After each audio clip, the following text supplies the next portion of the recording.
Vadakara block പഞ്ചായത്തിൽ UDF RMP ജനകീയ മുന്നണിക്ക് വോട്ട് ചെയ്ത RJD അംഗത്തെ സസ്പെൻഡ് ചെയ്തു. കുഞ്ഞിപ്പള്ളിയിൽ നിന്ന് വിജയിച്ച രജനി തെക്കേ തയ്യലിനെയാണ് RJD 6 മാസത്തേക്ക് സസ്പെൻഡ് ചെയ്തത്.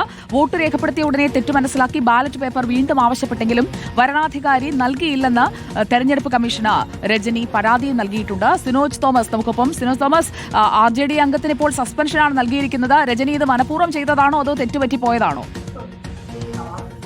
സുജയ, അതായത് നമ്മൾ മനസ്സിലാക്കുന്നത് രജനിക്ക് തെറ്റ് പറ്റിയതാണ് എന്നാണ്. കാരണം ആ വോട്ട് ചെയ്യുന്ന ഘട്ടത്തിൽ തന്നെ, ഇത് ഒരു ഓപ്പൺ വോട്ട് കൂടിയാണല്ലോ, ആ ഘട്ടത്തിൽ തന്നെ രജനി വരണാധികാരിയോട് പറഞ്ഞിരുന്നു തനിക്ക് അബദ്ധം പറ്റിപ്പോയതാണ്, മറ്റൊരു ബാലറ്റ് പേപ്പർ തരണമെന്ന് ആവശ്യപ്പെട്ടു. പക്ഷേ വരണാധികാരി അത്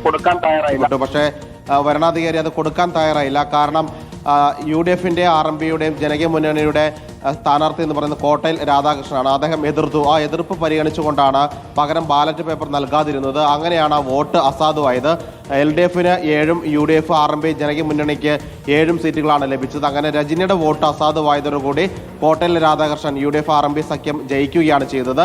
അതുകൊണ്ട് തന്നെ പാർട്ടി വിപ്പ് ലംഘിച്ചതുകൊണ്ട് രജനി 6 മാസത്തേക്ക് RJD പുറത്താക്കിയിട്ടുണ്ട്, സസ്പെൻഡ് ചെയ്തിട്ടുണ്ട്.